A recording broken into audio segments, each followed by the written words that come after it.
Good afternoon, students. 8MS. This is your literature lesson. Um, the poem "The Road Not Taken." It's written by Robert Frost, and I'm going to try and go over it as much as possible. First of all, I hope you guys are doing well. Especially due to the circumstances that we find ourselves under. So I'm going to try and go through the poem with you, and I hope that it is helpful. Okay, so two roads diverged in a yellow wood, and sorry I could not travel both and be one traveler. Long I stood and looked down one as far as I could to where it bent in the undergrowth, then took the other as just as fair, and having perhaps the better claim, because it was grassy and wanted wear, though as for that, the passing there had worn them really about the same, and both that morning equally lay in leaves no step had trodden black. Oh, I kept the first for another day, yet knowing how way leads on to way, I doubted if I should ever come back. I shall be telling this with a sigh. Somewhere ages and ages hence, two roads diverged in a wood, and I took the one less traveled by, and that has made all the difference.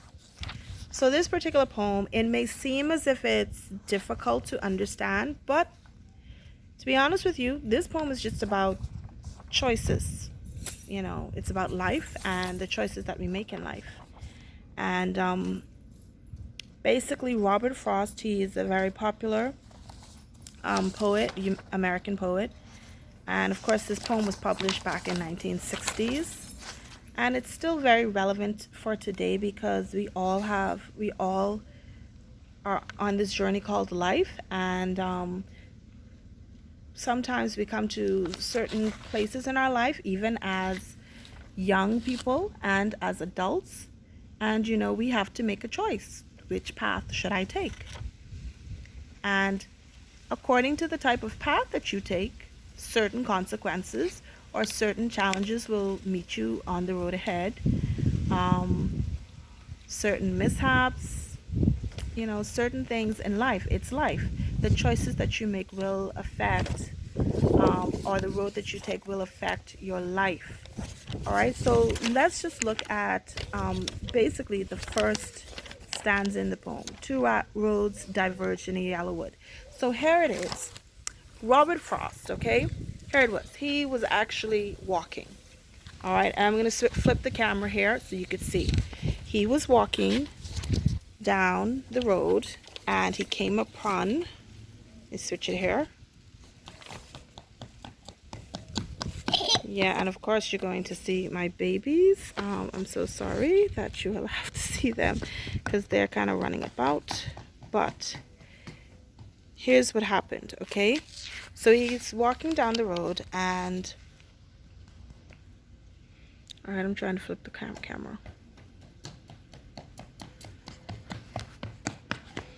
All right, and if you look down there, as you can see, he's walking down the road and he comes to, it's perfect right here to see that he comes to a road. And that's the road. So you see there are two roads right there. So either he takes one road or he takes the other. So depending on which road he takes, so he finds himself, two roads diverged in a yellow wood. And it says, I'm sorry I could not travel both. So basically, when you come to a section like this, you can't travel both roads because your legs are not going to, you're not going to split in half and travel two roads. So you have to either take this path right here, or you have to take the other one. Okay, so you either take this or you take that one. So either road, okay, that's what he's saying that he has to do. And he says, and be one traveler long I stood. So he stood there. He stood there at the road for a very long time. All right? He stood there for a very long time trying to decide which road he would take. And he says, and I looked down one as far as I could. So he was right there looking. He was looking all the way down the road. Let me see what's going on down there. Oh, ain't no party going on down there. Oh, let me see what's going on down this road. I don't know. That one looks a little iffy too. But he has to make a choice. All right. And then it says, then took the other as just as fair. And if you look at that as just as fair, all right, as just as fair is a simile. All right. It's a simile. And I'll tell you a little bit about that later.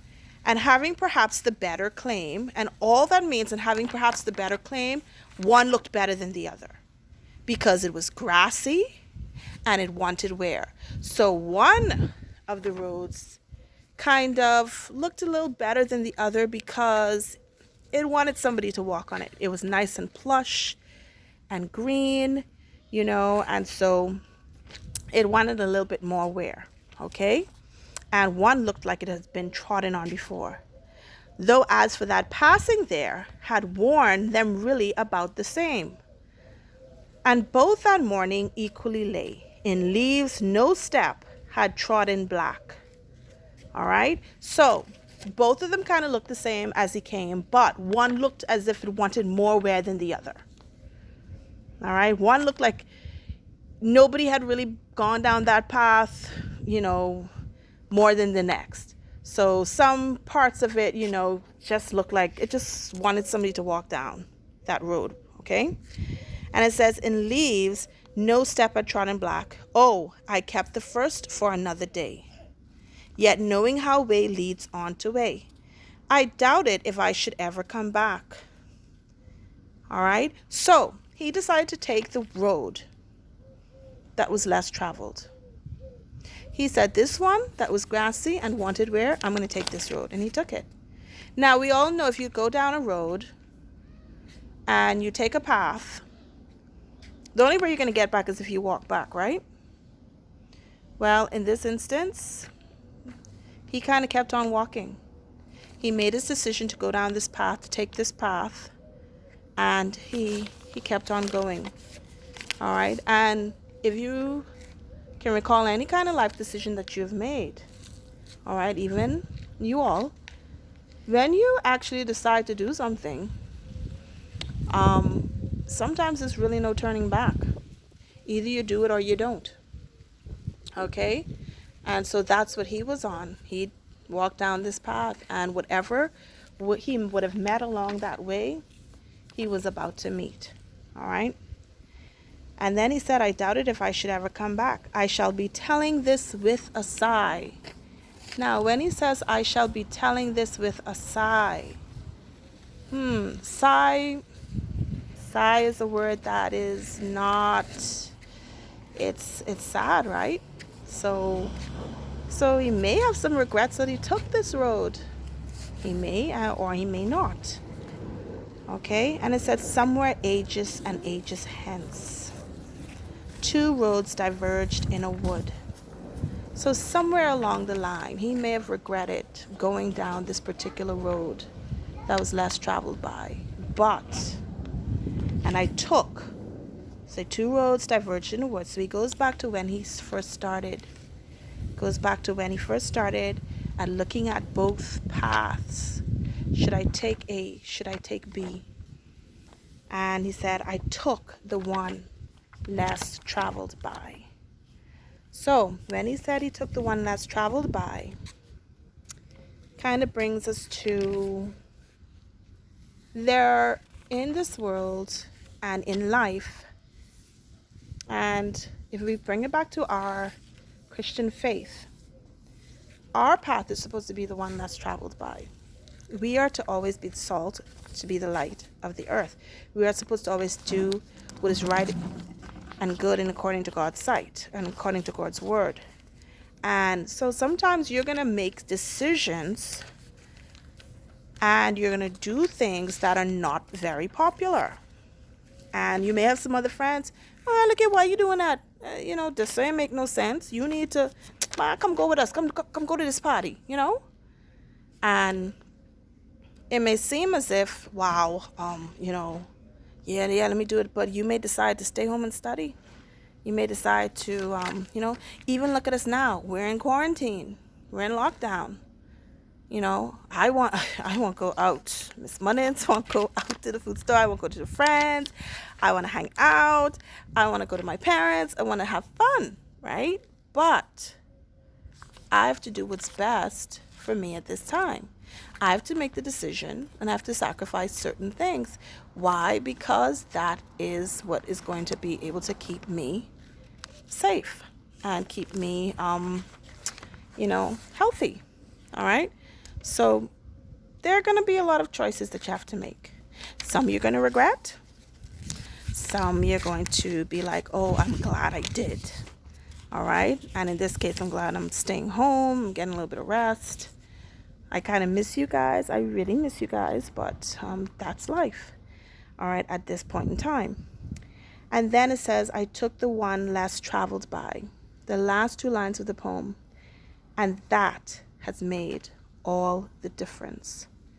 Now that last line right there is it's very telling because he made the decision to take this particular path, it has made all the difference. Meaning he has made a great decision according to him.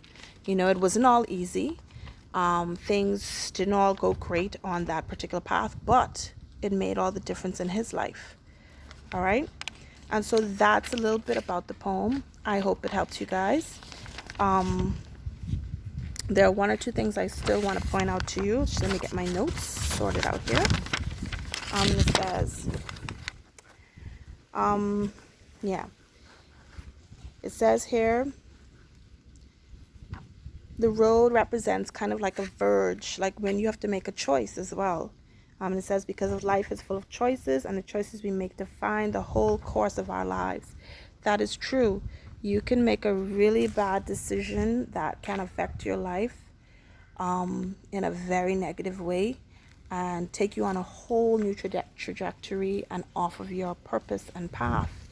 Or you can make a very good decision that can change the rest of your life and take you on a trajectory that is very positive and that brings a lot of positive things and brings a lot of success within your life. So that is how you can look at it as well. All right. And the thing is, with this particular poem, when you're making choices and when you come across a road and you have to make a choice, you can't walk down both. You have to make the choice and abide by the choice. So that's also a way of looking at it as well. All right. And another thing. Now, there is a lot of doubt that runs in the poem from the first line to the last as well. Because he seems a little uncertain about the choices that he wants to make. And hence he comes to, and sometimes we take a little bit longer to make choices. So that's human nature. So we could see why he was kind of uncertain. He didn't know what each of the road. He didn't know what was down each of the. That's why he was taking the long glance. He was like, let me look down this road and see what's down here. As far as he could see, let me look down the other road. And that's what we tend to do. And that's kind of being cautious too about the choices you make, because you can't see all the things that are going to affect you when you make certain choices and when you take certain roads. But you can be cautious before you decide. All right, and one line, it says, okay, yeah, it's not that one. All right. So basically, that's basically about it. Now, there are literary devices used in this poem, like we always look for. And of course, there's personification. And personification is in the line, because it was grassy and wanted wear. So it was almost as if the road was human. It was grassy and as if it wanted to wear and tear. So it's almost like it was taking on human form. So that's personification there. There's also a simile. And a simile is a device that is used to compare things with familiar things. And the simile, of course, is as just as fair. All right. And it shows how the poet has linked the road less taken to the easy way through life. Okay. All right. And so he's comparing the road to the easy way, the particular road just as fair to the easy way of life or easy way road that could be taken. And of course, there are metaphors throughout it.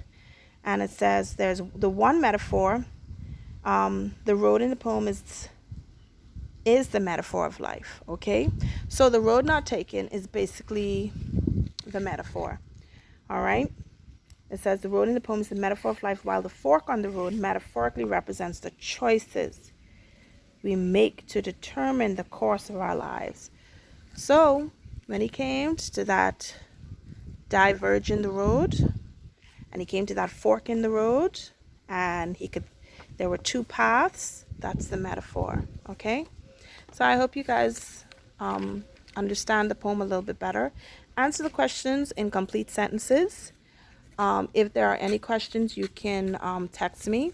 And your next assignment will, of course, be on a little bit of polish. And be prepared to also write a poem in the future and take a little quiz or a little test, okay? I hope you all are doing well. I love you guys, and I miss you. So have a great day and stay safe.